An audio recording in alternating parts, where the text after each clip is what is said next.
Estos son los últimos días.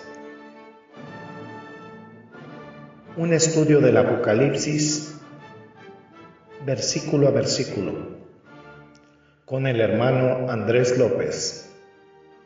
Bienvenidos.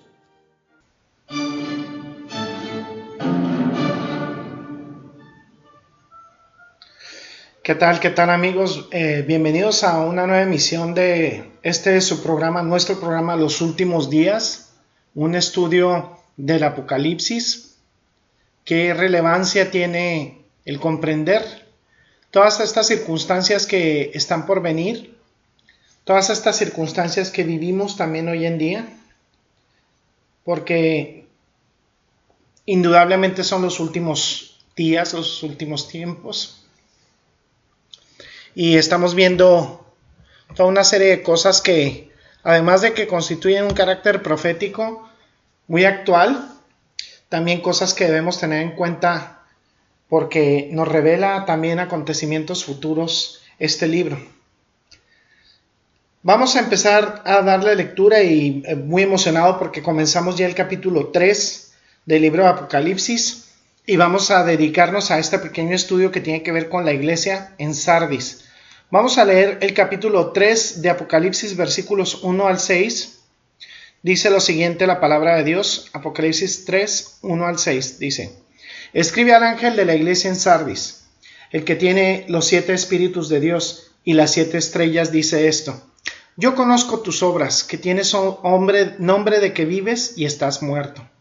Sé vigilante y afirma las cosas que están para morir, porque no he hallado tus obras perfectas delante de Dios. Acuérdate pues de lo que has recibido y oído, y guárdalo y arrepiéntete. Pues si no velas, vendré sobre ti como ladrón, y no sabrás a qué hora vendré sobre ti.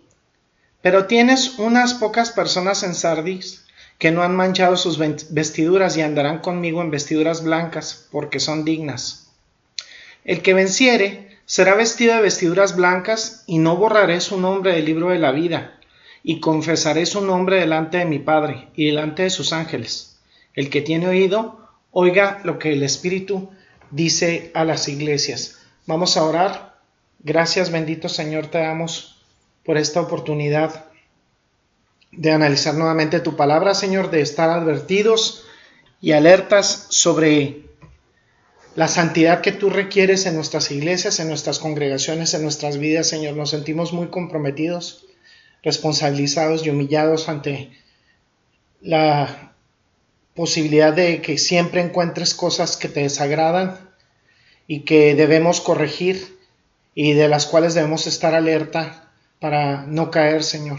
Te exaltamos, bendecimos y glorificamos tu santo nombre por siempre. En Cristo Jesús oramos. Amén. Tenemos aquí la quinta de las 7 cartas a las iglesias, la iglesia de Sardis. Es una carta triste y trágica, porque esta iglesia está muerta. Claramente al final del versículo 1, nuestro Señor dice: estás muerto. Esa tiene que ser sin duda la mayor vergüenza, que Jesucristo mismo, que nuestro Señor te diga que estás muerto. Después de todo, la iglesia por definición es un lugar donde vive Dios, un lugar donde vive Cristo, donde vive el Espíritu Santo, un lugar donde conviven y viven los cristianos. Es una comunión de vida eterna, pero no esta iglesia. Y leemos: y el ángel de la iglesia en Sardis escribe, el que tiene los 7 espíritus de Dios y las 7 estrellas, dice: Yo conozco tus obras, que tienes un nombre de que estás vivo, pero estás muerto. Despierta y fortalece lo que queda, dicen algunas traducciones, que estaba a punto de morir, porque no he hallado cumplidas o completas tus obras ante los ojos de mi Dios. Por lo tanto, recuerda lo que has recibido y escuchado, guárdalo y arrepiéntete. Por tanto, si no despiertas, vendré como un ladrón, y no sabrás a qué hora vendré sobre ti. Pero tienes algunas personas en Sardis que no han ensuciado sus ropas, y caminarán conmigo de blanco porque son dignas, dice esta traducción. El que venciere será vestido de ropas blancas, y no borraré su nombre del libro de la vida, y confesaré su nombre delante de mi Padre y de sus ángeles. El que tiene oído, oiga lo que el Espíritu dice a las iglesias. Esas palabras trágicas identifican la naturaleza de esta iglesia. Las palabras estás muerto. Si quisiéramos nombrar esta iglesia, podríamos llamarla la primera iglesia de la cizaña. Como escribió Marcus Loen, y cito, la congregación de Sardis es exactamente lo contrario al de la iglesia de Esmirna. Esmirna fue ejecutada y sin embargo vivió. Sardis parecía estar viva y sin embargo estaba muerta. Fin de la cita. Esta iglesia tenía una reputación de estar viva, pero de hecho estaba muerta. Los astrónomos nos dicen que la luz de una estrella polar tarda 33 años en llegar a la Tierra, la luz de la estrella polar. Lo que significa es que esa estrella podría haberse sumergido en la oscuridad desde hace 30 años y su luz aún no estaba cayendo a la Tierra. Esa noche estaría brillando en el cielo tan intensamente como si nada hubiera pasado. Podría ser una estrella muerta, pero durante más de 30 años no sabíamos que estaba muerta. La iglesia de Sardis era así. Tenía un nombre, el nombre parecía de algo que estaba vivo, brillaba únicamente por la luz de un brillante pasado, pero en el presente estaba muerta. Es una tragedia común. Hay muchas iglesias en la actualidad que tienen todavía una luz brillante de su pasado, pero en realidad ahora están muertas. De hecho, yo en la tierra donde crecí, en Ciudad Juárez, vi una congregación así, la muerte disfrazada de vida. Ahora, recuerde que esta era una iglesia real en una ciudad real, en un lugar histórico de Asia Menor, como lo es cada una de estas iglesias, y ya lo hemos mencionado en estos estudios. Esta también es un símbolo de las iglesias muertas a lo largo de todas las edades históricas de la iglesia. Habla esta carta de un cierto tipo de iglesia. Tenemos ese tipo de iglesias hoy y mientras miramos esta carta no solo estamos aprendiendo historia, sino que estamos lidiando con la relevancia que esto tiene para la iglesia hoy. Nuestro esquema ya nos tendría que parecer bastante familiar en estos estudios. Comenzamos con una mirada al corresponsal. Encontramos en el versículo 1 al ángel, es decir, al mensajero, ángelos que ha venido a Juan para recibir la palabra de esta iglesia. Probablemente es uno de los ancianos, o un pastor líder, alguno de los líderes, y escribe a ese mensajero en la iglesia de Sardis. Aquí está la carta que se debe llevar a esa iglesia. Inmediatamente, como siempre, se presenta la carta, y en esta carta particular se describe a sí mismo Jesucristo como aquel que tiene los 7 espíritus de Dios y las 7 estrellas. Hemos dado anteriores descripciones del corresponsal y vemos el escritor en cada uno de estos versículos, que por supuesto es el Señor Jesucristo, y tiene características principales como escritor, como corresponsal de esta carta, y la vemos en el capítulo 1, la visión de Cristo glorificado en el capítulo 1, a partir de los versículos 11 y los siguientes. Sin embargo, en este caso también tenemos que compartir un componente con la parte anterior del capítulo. Es decir, miren, si vemos Apocalipsis 1:4, vamos a ver lo siguiente. Apocalipsis 1:4 dice: Juan, a las 7 iglesias que están en Asia, gracia y paz a vosotros, del que es y que era y que ha de venir, y de los 7 espíritus que están delante de su trono. Ahí vemos la visión de Cristo, donde encontramos gracia y paz a nosotros, como dice en otra traducción, de parte del que es y que era y que ha de venir, y los 7 espíritus que están delante de su trono. Esta designación se refiere sin duda al Espíritu Santo. Ahora, aquí también vemos en el versículo 16 del mismo capítulo 1, Apocalipsis 1:16, dice: tenía en su diestra 7 estrellas, de su boca salió una espada aguda de 2 filos, y su rostro era como el sol cuando resplandece en su fuerza. Y aquí se describe a Jesucristo sosteniendo las 7 estrellas en la mano. Y vamos a ver en el mismo capítulo 1, versículo 20, dice: el misterio de las 7 estrellas que has visto en mi diestra y de los 7 candeleros de oro. Las 7 estrellas son los ángeles de las 7 iglesias. Y los 7 candeleros que has visto son las 7 iglesias. En el versículo 20 explica: las 7 estrellas son en verdad los 7 mensajeros, los 7 pastores o líderes o ancianos. Entonces, la terminología usada para describir a Jesucristo es la terminología que se extrae del capítulo 1. La parte del Espíritu de Dios se extrae, si la parte del Espíritu de Dios no se extrae específicamente de la visión. Ahora, se presenta a sí mismo como el que tiene los 7 Espíritus de Dios. Cualquiera que estudie el Nuevo Testamento sabe que hay un solo Espíritu Santo, que la Trinidad es solo eso, son 3 miembros. Y el tercer miembro, como generalmente se le designa, es de hecho el Espíritu Santo. El segundo es aquel a que conocemos como el Hijo de Dios, el Cristo. El primero a que conocemos como Dios, Jehová, el Padre. Pero el Espíritu Santo se describe como un espíritu séptuple, o sea, 7 veces. Y se refiere a lo que se expresa en el capítulo 11 de Isaías. Vamos a ver Isaías 11, versículos 1 al 4. Isaías 11, 1 al 4. Vamos a ver lo que dice en referencia al Espíritu, a Dios en sí. Vamos a ver, Isaías 11, del 1 al 4, dice: saldrá una vara del tronco de Isaí, y un vástago retoñará de sus raíces, y reposará sobre él el Espíritu de Jehová, espíritu de sabiduría y de inteligencia, espíritu de consejo y de poder, espíritu de conocimiento y de temor de Jehová.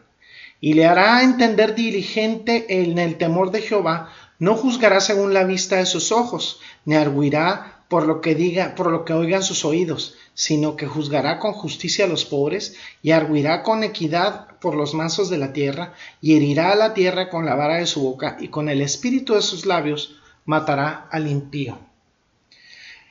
En el versículo 2, ahí encontramos, dice que y reposará sobre él el espíritu de Jehová, espíritu de sabiduría y de inteligencia.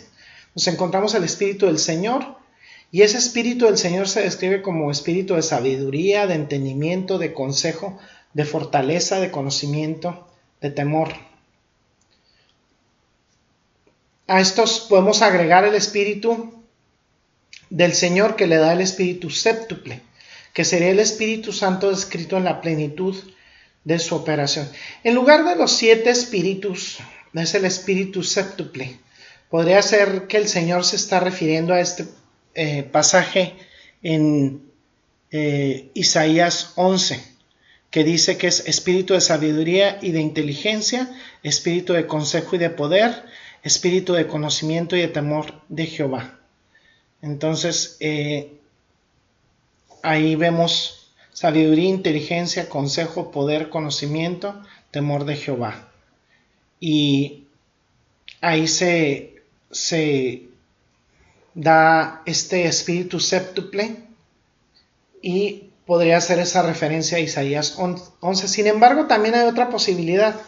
Vamos a ver el capítulo 4 del libro de Zacarías. Capítulo 4 del libro de Zacarías. Hay una descripción también del Espíritu Santo. Y vamos a ver Zacarías versículos 4 versículos 1 al 10. Dice el libro de Zacarías 4, versículos 1 al 10. Dice: volvió el ángel que hablaba conmigo y me despertó, como un hombre que es despertado de su sueño, y me dijo: ¿qué ves? Y respondí: he mirado, y he aquí un candelabro todo de oro con un depósito encima, y 7 lámparas encima del candelabro, y 7 tubos por las lámparas que están encima de él, y junto a él 2 olivos, el uno a la derecha del depósito y el otro a su izquierda. Proseguí y hablé diciendo a aquel ángel que hablaba conmigo: ¿qué es esto, Señor mío? Y el ángel que hablaba conmigo respondió y me dijo: ¿no sabes qué es esto? Y le dije: no, Señor mío. Entonces respondió y me habló diciendo: esta es palabra de Jehová a Zorobabel, que dice: no con ejército ni con fuerza, sino con mi espíritu, ha dicho Jehová de los ejércitos. ¿Quién eres tú, oh gran monte? Delante de Zorobabel serás reducido a llanura.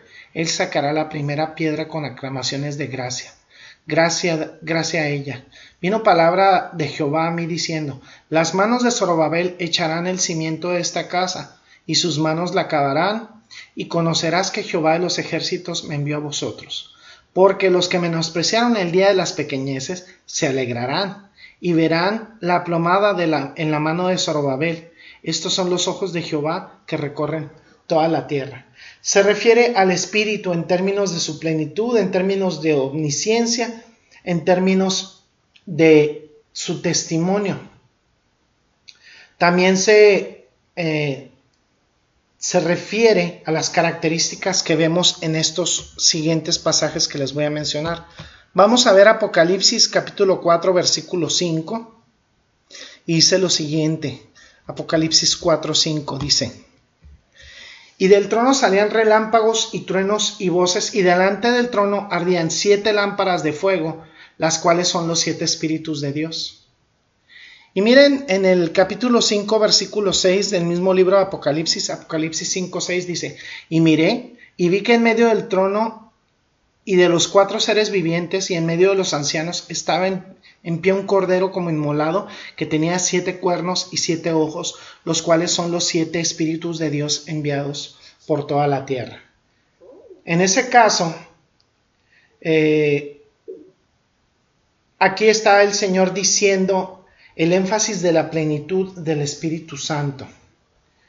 Y miren, vamos a ver Zacarías capítulo 4 versículo 6 también, para ahondar un poquito más en esta idea.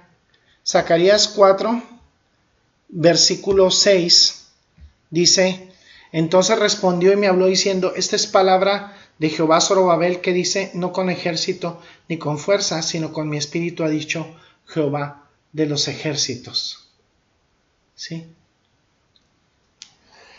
No con ejército ni con fuerza, sino con mi espíritu, dice el Señor. Y recuerdo ese cántico que iba: no es con espada ni con ejército, mas con su Santo Espíritu. Entonces el autor, el Señor Jesucristo, aquí se refiere a, puede ser el espíritu séptuple de Isaías 11 o el espíritu descrito en el capítulo 4 de Zacarías. Es el mismo Espíritu Santo. Aquel que tiene el Espíritu Santo, es, por así decirlo, representa a su iglesia por el Espíritu Santo. Entonces, en segundo lugar, él dice: y el que también tiene las 7 estrellas, o los 7 pastores, o los 7 mensajeros, o los 7 líderes de la iglesia. ¿Por qué se presenta de esta manera? Lo que nos puede reflejar es que él está diciendo aquí que es simplemente aquel que escribe la carta y quien ministra a su iglesia a través del Espíritu Santo, a través de pastores piadosos, líderes piadosos, mensajeros piadosos, pastores piadosos. Esto es lo que está diciendo. ¿Por qué le diría esto a Sardis? Pues la mejor respuesta podría ser que es un recordatorio de lo que habían perdido. Una iglesia muerta no tendría el beneficio del poder viviente del Espíritu Santo, ni tendría por tanto obviamente líderes que fueran piadosos, ni que manifestaran la vida ni el poder de Dios. Ese era el problema. Es casi como si él se presentara a sí mismo como aquel que obra soberanamente en su iglesia a través de su espíritu y a través de líderes piadosos, los cuales estaban ausentes por desgracia en la iglesia de Sardis. Esto no quiere decir que no hubiera a lo mejor algún líder en particular que fuera un verdadero creyente, sino más que nada yo creo que quería enfatizar el hecho de su muerte, de la muerte de esa congregación. Habían perdido el liderazgo espiritual y el poder del Espíritu Santo. Y esa es la forma en que Cristo se presenta en esta carta. Nos da un indicio de la gravedad de la situación. Podríamos haber esperado que él se presentara en una descripción de juicio, como lo vimos por ejemplo en el estudio que vimos sobre la carta a Tiatira, como una llama de fuego y pies de bronce bruñido, como lo vemos en el capítulo 2 versículo 18 del libro de Apocalipsis. Podemos esperar a que él se presentara en este caso con esa descripción de juicio que les menciono, pero no es el caso. se presenta describiéndose a sí mismo como aquel que le da a su iglesia el Espíritu Santo y le da un liderazgo piadoso, y tal vez sea un triste recordatorio de que no lo tienen, lo han perdido por su muerte. La vida, el poder del Espíritu Santo ya no estaba ahí, tampoco el liderazgo piadoso. Y necesitaban desesperadamente a ambos. Estaba esta iglesia desprovista del Espíritu y desprovista de líderes piadosos llenos del Espíritu Santo. Esta iglesia estaba muerta.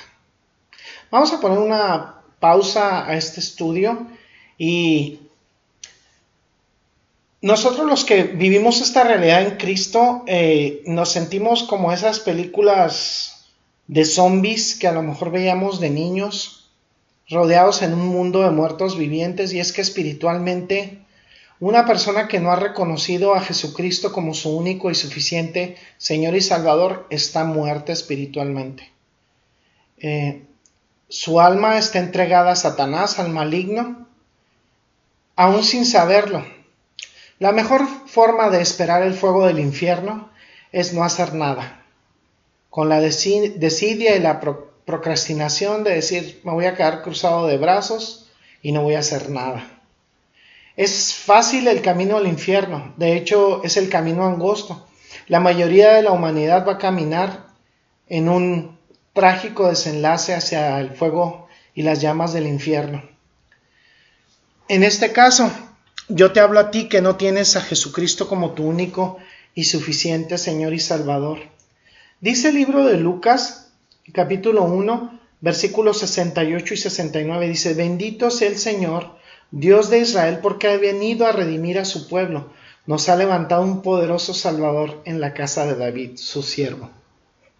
Dice también en el libro de Lucas, capítulo 2, versículos 10 al 12, dice, pero el ángel les dijo, no teman, que les traigo una buena noticia, que será para todo el pueblo motivo de mucha alegría. Hoy, en la ciudad de David, les ha nacido un Salvador, que es Cristo el Señor.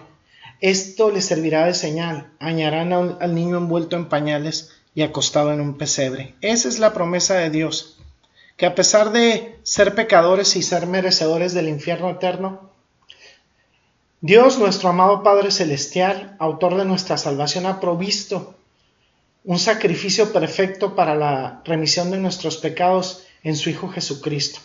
Él vino a este mundo hace aproximadamente 2000 años y nos dio salvación a través de su muerte en la cruz y su resurrección al tercer día.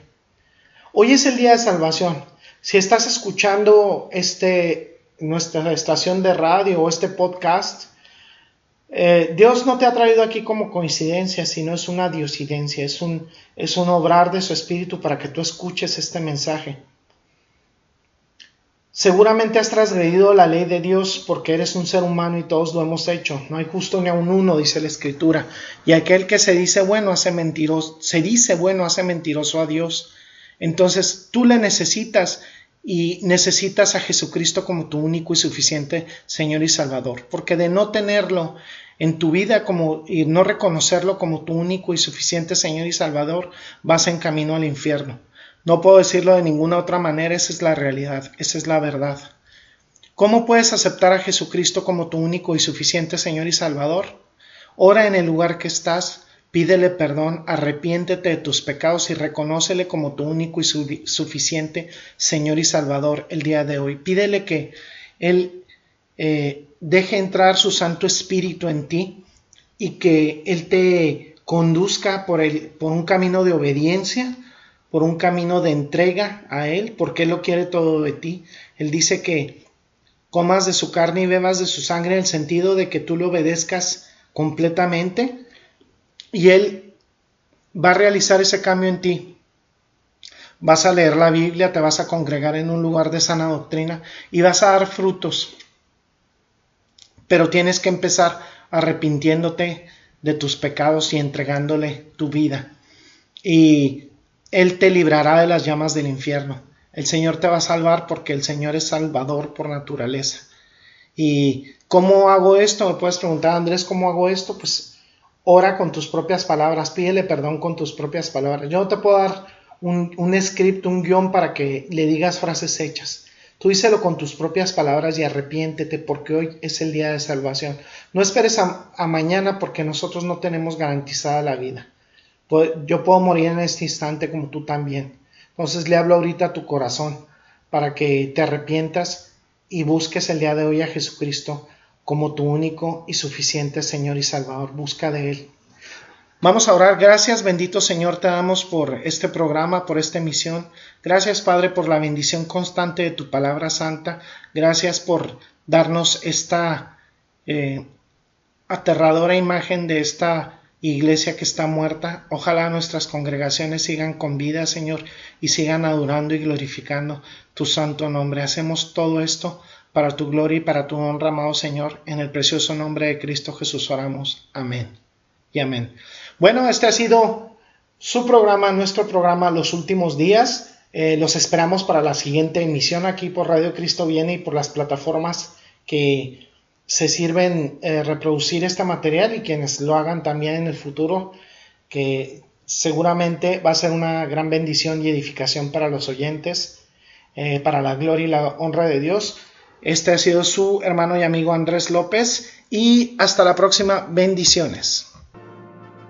Gracias por su sintonía. Lo esperamos en el próximo episodio de Los Últimos Días, un estudio del Apocalipsis versículo a versículo. Hasta luego y bendiciones.